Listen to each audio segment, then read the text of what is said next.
What's up? Welcome back to Nowstalgia. Dave here with my top 10 K-pop songs of 2023, talking the best K-pop of 2023.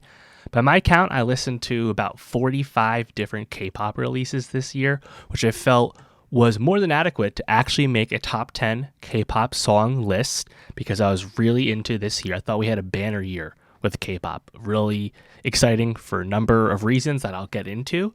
So really happy to kind of go through these top 10 songs as well as some honorable mentions as well. But before I do that, of course, make sure you come back for my top 10 albums and top 10 songs of 2023 coming soon. Of course, those are all genre lists, not just K-pop. But yeah, before we talk about the songs themselves, I think I just want to talk about the K-pop year, right? I think there's a few notable milestones that happened this year with the industry. You know, we're kind of well in the swing of that, quote, fourth generation of K-pop. So we have all these new young groups who continue to be very ascendant and very successful and really are now leading the way. You know, look no further than what NewJeans did this year. NewJeans will be coming up later on my list. No shocker there. But NewJeans kind of dominating, right? So much so that when they did their debut live performance in the United States at Lollapalooza in Chicago, the videos made it seem like it was the biggest set of the whole festival. It was gigantic. And just really the consistency of the releases, both with the OMG single release at the beginning of the year and then the Get Up EP in the summer, they just never went away. Also on Hybe, their label mates, LE SSERAFIM, continued to do make big noise. I think in general too that the touring that we started to see with groups a little bit more experienced than NewJeans and LE SSERAFIM was also quite eye-opening. You had Aespa going on their first world tour. You had ENHYPEN doing big numbers with their tour. I think you're seeing like groups are now getting to a touring stage from in the K-pop side faster than ever. Like you're seeing young groups like ENHYPEN play the Tokyo Dome very quickly, you know, despite being a new group. The sales numbers continue to rise. You know, we're so far beyond the BTS and Blackpink are the only ones who do numbers. It's so much farther beyond that, and the new groups are really quickly kind of developing those identities. You know, I think a big storyline, of course, though, was those more established groups, right? Of course, the BTS members all doing their solo albums and then going on their military service trips, of course. That is well underway for all the members now. And, you know, I think the BTS solo albums were pretty interesting throughout the course of the year. Some of them more than others, but they show like different sides of the various BTS members that we didn't get within the BTS albums. Also, of course, you had the conclusion of Blackpink's Born Pink World Tour, the biggest K-pop tour of the year, which was obviously a mammoth tour, right? And Twice had a gigantic tour as well this year. So, like, kind of like the two big titans on the female side of things continue to have gigantic years. And, of course, very recently we had the Blackpink contract renewal, which I talked about recently in a separate video, and that was, I think, a big talking point, right? Like, Blackpink's contract is up after the customary 7-year term. Will they renew? In what capacity will they return? And that was certainly interesting to think about, right? Because like we certainly are at a passing of the torch moment with all these young groups finding so much success, but all the OG groups, right? The BTS members, whether together or solo, Blackpink, Twice, the EXO guys, you know, post military service in the second act of their careers. A lot of the OGs are still really successful as well, which is super cool as well. I think another notable thing to shout out is that the very strange rise of 50/50's Cupid. 50/50, hardly a hyped K-pop act, but Cupid just dominated on TikTok, and that song was so big and so ubiquitous that 50/50 was able to make a song for the Barbie soundtrack, Barbie Dreams, which I actually think is better than Cupid. Cupid is not on my list, but they're an interesting group, and then they started to fight with their labels because I think those members definitely saw dollar signs elsewhere apart from their small label. So that's kind of an interesting business angle to how things went. Of course, the Dream Academy stuff with Cat's Eye debuting from Hybe, and of course YG's Baby Monster. We're seeing a huge reality television, reality series element to the debuting of groups and making these members viral as soon as possible, basically, even if they're very young. Like the Baby Monster women are all still young teenagers, for example. That's certainly a increasing trend that I imagine will continue, because the appetite from K-pop fans just quickly adopting these new groups as soon as they present themselves. It's the labels are just kind of feeding the streets, giving the audience what they want, I guess you could say. So yeah, that's just a few things that kind of stood out to me when thinking about the year overall. But yeah, let's get into the top 10 songs. And if you want to check out any of my past reviews from this year, just see the link below for my Nowstalgia K-pop reviews for all the projects, albums, EPs, singles that I talked about throughout the year. Make sure you subscribe, youtube.com/nostalgiapod, because that'll continue in 2024. So just a kind of a rule with my list, I only picked one song per artist for the sake of making a more interesting and more diverse list, but I'll shout out some more honorable mentions at the end. And a lot of these songs I talked about before when I reviewed the full album or the full EP, so check those out if you want more thoughts on that overall thing. So I'm going to move a bit quick just because, we got 10 plus songs to get through here. But yeah, starting with number 10 is ENHYPEN's Bite Me off their Dark Blood EP. ENHYPEN, one of the really impressive upstart groups under Hybe. This song just has, I think, really impressive vocal harmony, very up-tempo, very catchy pre-chorus into this very addictive melody, the oh my god chant. So sticky. Love the bass. The chorus, I think, is very fun. Really glamorous music video, huge production values. And ENHYPEN was a group I didn't have much of a connection to this year, but they had a monster year. 2 big selling albums, Dark Blood and Orange Blood, and they had a huge tour.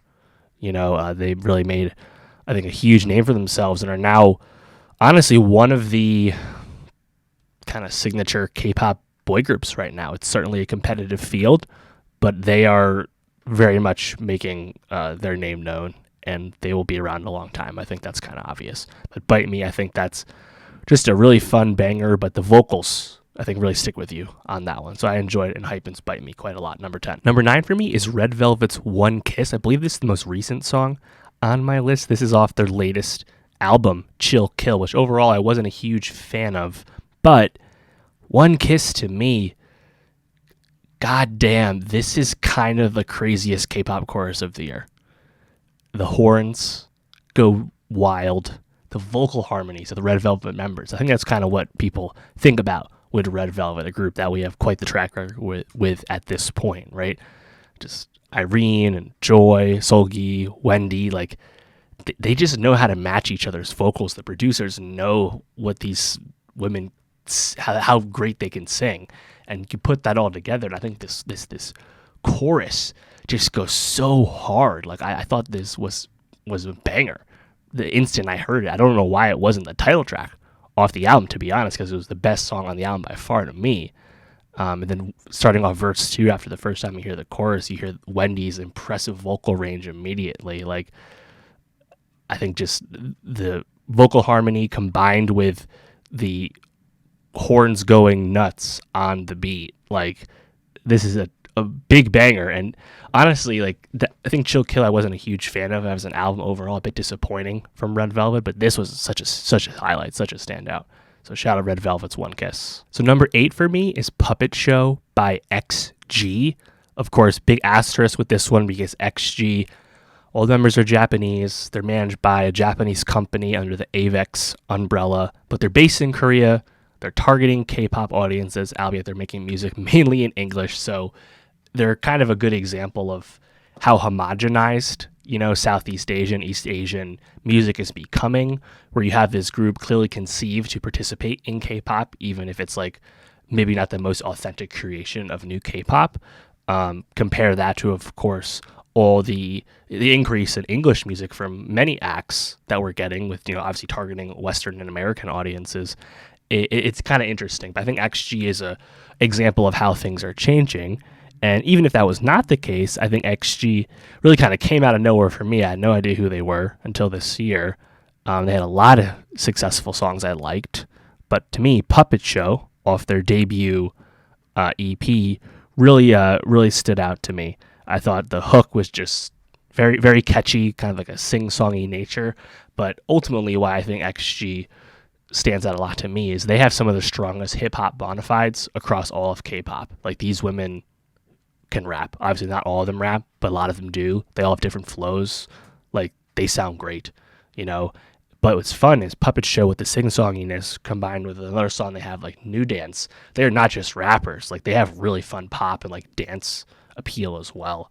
So I think there's a lot of potential with XG, and they gave us a bunch of bangers this year. So shout out XG's Puppet Show, number 8 for me. Number 7 for me is Aespa's Don't Blink, which is off their second of 2 releases in 2023. You know, Aespa's a group that I've liked and appreciated aspects of, but I haven't loved to this point. I think they've at times struggled to find cohesive identity and kind of sonic ideas to make their music, and they definitely dabbled in a lot of different ideas to this point. But to me, Don't Blink is arguably one of the strongest songs they've ever released. This is, of course, was not the title track. That was Drama off this Drama EP. To me, though, Don't Blink is significantly better and arguably one of their best songs, probably their best song since a song like Next Level, I would have to say. I think it's right up there. Just the guitar drum tempo is awesome, but just like vocally, you know, the 4 Aespa women have always been talented vocally. That has been very clear, right? Winter with her striking high notes, Karina with her amazing presence, Ning Ning and Giselle really good as well. They're a talented group, but we just haven't really had the songs match that yet. To me, though, this is the best example of using the Aespa talents. You know, you have Ning Ning and Giselle just kind of gliding in the beginning of that song, building up into this pre-chorus from Karina that's incredibly catchy. And then you have Karina and Winter kind of doubling their vocals on each other. Again, incredibly catchy. And then I think a really great chorus. One of their best choruses they've ever made. You know, second time you hear the chorus, you hear those like classic Winter high notes that we know she can give you, like If You Can. Karina's rapping on the bridge really stands out to me. I think this is really just Aespa at their best, and I hope this kind of song idea is something they stick to more moving forward, and less so songs like Drama, which I find just kind of grating with how repetitive the hook is. So one can hope. Aespa's Don't Blink for me, number 7. Number 6 for me is Queen Card by I-DLE. Of course, I-DLE is on probably the smallest label represented on my list. That'd be Cube Entertainment. But I-DLE, arguably the oldest or the first 4th gen K-pop group. They're definitely the most experienced of this gen. If you put them in there, they're kind of on the border with 3rd and 4th. Either way, Queen Card really grabbed me, where this is a song that actually has one of those catchy but repetitive hooks. But to me, it's so catchy that the repetitiveness doesn't bother me. Just the guitar line on the beat of Queen Card is kind of unlike almost anything else you got in K-pop this year. Song is very up-tempo, and then lyrically, I think it's very fun with how overtly like satirizing it is to its subject matter. You know, of course, the classic "twerking on the runway" line comes to mind. And I-DLE, I mean, they've really, you know, I-DLE in Cube Entertainment, they've really like risen up. They are a big group now. Like, they're doing big numbers. They're doing big tours. They were at KCON this year. Like, they are, I think, still almost a little underrated just because they're not one of the big 4 K-pop labels, but they're a giant group. And Queen Card, is part of it due to the English lyrics for the most part. Yeah, I think that's a big part of it for sure. You know, notably, they released a second EP this year, Heat, that was all in English, and I don't think that really landed at all. But Queen Card, like, I think the attitude of this group, the unique personality that they kind of bring to the music, and, you know, as a self-producing group as well, like, I don't know, like, they are, I think, one of the more interesting groups, and I really hope they continue to give us fun stuff, because this was really unlike anything else I heard this year. Shout out Queen Card. I mean, it's so catchy, it's very easy to run back. It was certainly up there on my most played songs. All right, so number 5 for me is 7 by Jungkook featuring Lotto. This is the only BTS solo song on my list. This is the fastest song to reach 1 billion streams on Spotify, breaking the record set earlier this year by Miley Cyrus with Flowers. Obviously a monster track. The reason I don't have it higher, despite the fact that I'm a big fan of the song, I played this song a lot, I really like going back to the song. I don't have it higher than 5 because 7 is very dependent on its sample. Saturday Love by Alexander O'Neal and Sherelle. A really fun sample pull, not the most famous song in the world, but the sample is so integral to the success of this song that it's hard to give this new version of it from Jungkook complete credit. So that's just why I have the song a little bit lower. Obviously, this is the biggest K-pop song of the year. And just, I think it's the catchiness is one thing. It's very fun to revisit. Jungkook kind of gliding on the song. But the explicit nature of the lyrics is quite fun to hear from the BTS guys. One of the BTS guys. BTS, of course, a bit more buttoned up, at least a little bit more conservative in the lyrics normally. It's really fun to hear something so overt as, fucking you 7 days a week, the way Jungkook tells it. So, yeah, really catchy song, complete banger. Good Lotto feature, honestly. Really didn't need it per se. Certainly wasn't expecting it. Makes more sense once you hear the full Jungkook solo album, because Jungkook has really impressively become probably the most integrated K-pop star in the history of Western music. Like, Jungkook is operating within pop music in the West, in America, like no one ever has before from Korea. He's doing that with English music, of course, but still, it's pretty impressive. Same way how Central C, who's featured on the Jungkook album, Central C is more integrated than any British rapper has ever been before. It's been very interesting to see these two really rise up this year in ways no one has before them. So, yeah, shout out Jungkook, who's off doing his military service now. I'll be very curious what his solo career looks like in the future. Obviously, BTS will reunite, but what will he continue to really pursue Western music, given all the success he's had? I'd have to imagine he would, but we'll find out in a few years. But yeah, Jungkook's 7, number 5 for me. Number 4 for me is Bomb by Treasure off their latest album, Reboot.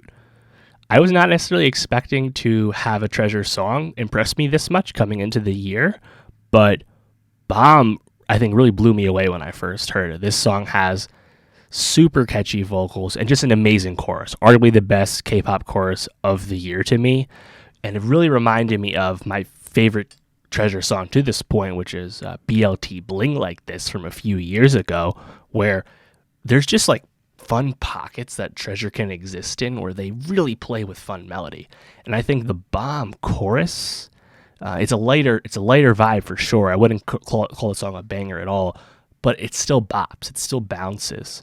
And just the way these guys can really sing, to me, this is a song that really blows away the title track from Reboot, Bona Bona. Like, this is a type of song that, like, just kind of those vocal melodies and then using the vocals as the instrument, with the beat, like, that is the type of catchiness that I really appreciate. Like, it's just really good hook writing.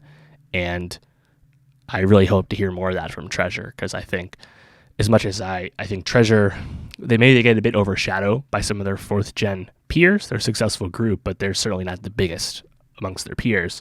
Songs like this give me hope that they can really achieve some big highs with some other songs. So shout out Treasure, number 4 for me. Number 3 for me is the biggest surprise in K-pop for me of the entire year, easily. That would be NCT Do-Jae-Jung's Perfume. NCT Do-Jae-Jung is the latest NCT subunit, just 3 members featuring Doyoon, Jaehyun, and Jungwoo. And when I realized this had come out, I actually had missed the release. I was late on this. I rolled my eyes. I was like, really? Another NCT subunit? Do we really need more? They release so much music. NCT Dream, NCT 127, they're so successful already. Can NCT just like stop doing the absolute most at all waking moments of the day for just a second? Because to me, NCT has been very hard to wrap my head around, wrap my arms around, and try and get into the music, just because there's so much and there's just a lot to it. But this, Do-Jae-Jung's Perfume, this blew me away. This track, the title track off their debut EP, Perfume, man, this song bounces the way it gets to its verses, and it's such a refreshing change from a lot of the other big NCT singles, which I often find really overproduced and a bit too grating. I think of something like Two Baddies from NCT 127, for example. But Perfume, I mean, the chorus is so catchy, but this is just pure vocal performance, this song. And I think it's so impressive the way these three guys, they're able to really have their vocals carry themselves, go onto the song. And then once you get to the chorus, the song really bounces, but it's all vocals. It's all harmonies. Like, the melody of it is so catchy. Like, this is a song I ran back constantly. It's up there for my most played K-pop songs of the year, up there for some of my most played songs, period. Like, this is an absolute banger. I think it's probably the most underrated K-pop song of the year. It's a successful song. It was the biggest song off this release, but it wasn't, quote, a big song. And I think it deserved to be way bigger. Because, like, I don't know how you don't listen to the first 2 minutes of the song and not just be completely wowed and grabbed by these vocals, where they give you a banger, but it's a banger with singing. It's not like huge bass drops or anything. So my biggest surprise of the year, number 3, NCT Dojaejung's Perfume. Here we at number 2, which would be SClass by Stray Kids. No male group in K-pop had a bigger year than Stray Kids did. I think that's kind of impossible to deny. Stray Kids had a monster year, 2 releases, 5-star, and then Rockstar very recently. SClass is off 5-star, and Stray Kids, as a group that writes and produces their own work, they are just obviously very impressive for what they've been doing for a little bit of while now, which is that textbook, like, genre mashing, switching up song to song type sound that they have.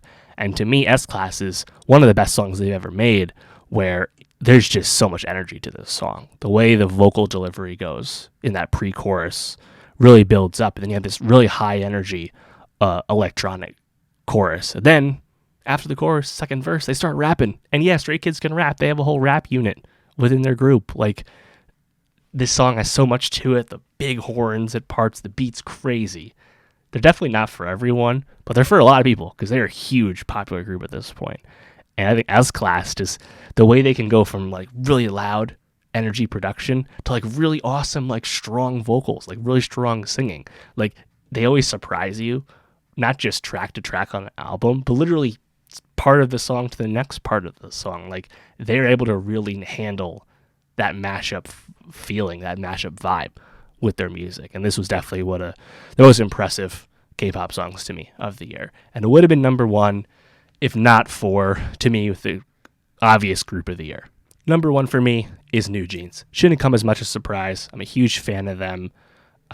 Now, what might be surprising to some people is what song I picked for my number 1 K-pop song of the year from NewJeans. There's a lot of contenders, right? You have NewJeans Ditto, which won a bunch of awards at the K-pop Year in Awards ceremonies. You have Super Shy, gigantic hit from them. You have ETA, one of my favorite songs, also paired with Super Shy on the Get Up release. But no, I'm not picking any of those. I'm actually picking OMG, which was the OG hit that they gave us at the beginning of the year, back in January. And this, to me, is the best K-pop song of the year.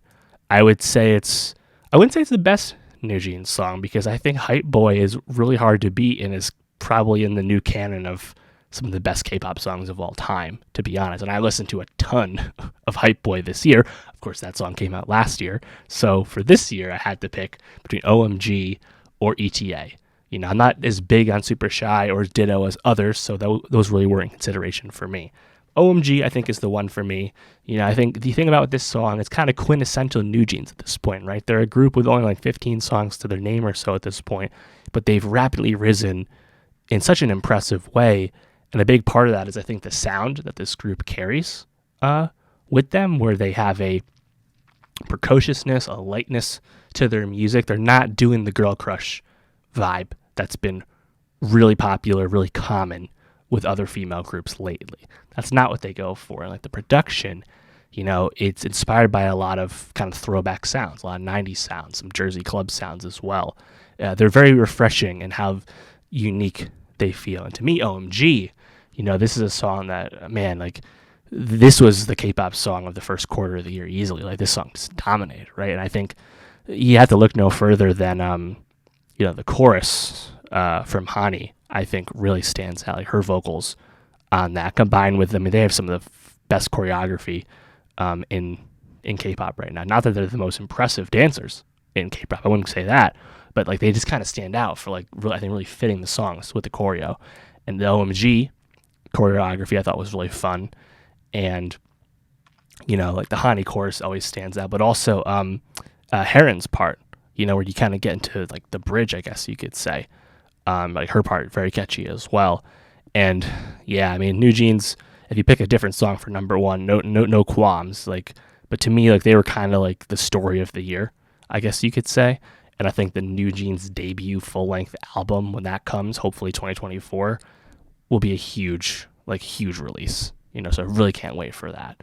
I talked a lot about NewJeans. Check the Get Up review. Talked a lot about them there. Talked about OMG as well. But yeah, I think they were kind of the obvious pick for me, number one. So shout out NewJeans, OMG. Now for some honorable mentions. But before we do, it's kind of looking at my top 10. I had 3 HYBE songs, 3 SM songs, 1 JYP song, 1 YG song, 1 Cube song, the 1 Avex song. So I think good variety, which I wasn't really going for when I made the list, but cool to see. In terms of honorable mentions, I want to shout out The Girls by Blackpink. And that's a song that's for a mobile game. They released it when they were finishing the tour for like an in-between albums, like one-off single. I thought it was pretty good, pretty catchy, pretty fun for a Blackpink song. It's a banger. Some other songs I mentioned from artists that did make the list, like XG, I really love New Dance. NewJeans, I loved ETA. I want to shout out Jimin's Like Crazy. That's probably, after Jungkook 7, I think that's the best BTS solo song that came out this year. And impressive because it's Jimin showing you a new side of him with his music and a type of music we didn't really get from Jimin as part of BTS. So I think that one definitely deserves a lot of credit. Twice, I really like Set Me Free. Thought that was a very catchy song. NCT 127, I really liked Angel Eyes. That was a 80s like stadium rock throwback song out of nowhere. I don't know where that came from, but that song is awesome. 17, they had a big year. I really like Monster from them, which was just a straight rap track featuring all their rappers. They have great flow. That song really invokes like 90s like Slim Shady Eminem era to me in a good way. And then also LE SSERAFIM. I listened to a lot of LE SSERAFIM this year. It was primarily their earlier stuff, like Anti-Fragile, for example. This year, the stuff off Unforgiven didn't quite make my list, but I want to shout out the single Unforgiven, No Return as well. They had some good songs. I'm a big fan of theirs, and I think they'll have a big year next year as well. But yeah, that's my top 10 K-pop songs of the year. Please let me know what you think of my list. What is your list? What songs did I skip? What songs did I forget? What part of my ranking is messed up? What should be higher? What should be lowered? Let me know. Of course, make sure you come back for my best music of the year, featuring my top 10 songs and top 10 albums of 2023. Of course, more music reviews, more K-pop reviews to follow. Subscribe, youtube.com/nostalgiapod. Let me know what's good, and I'll see you next time.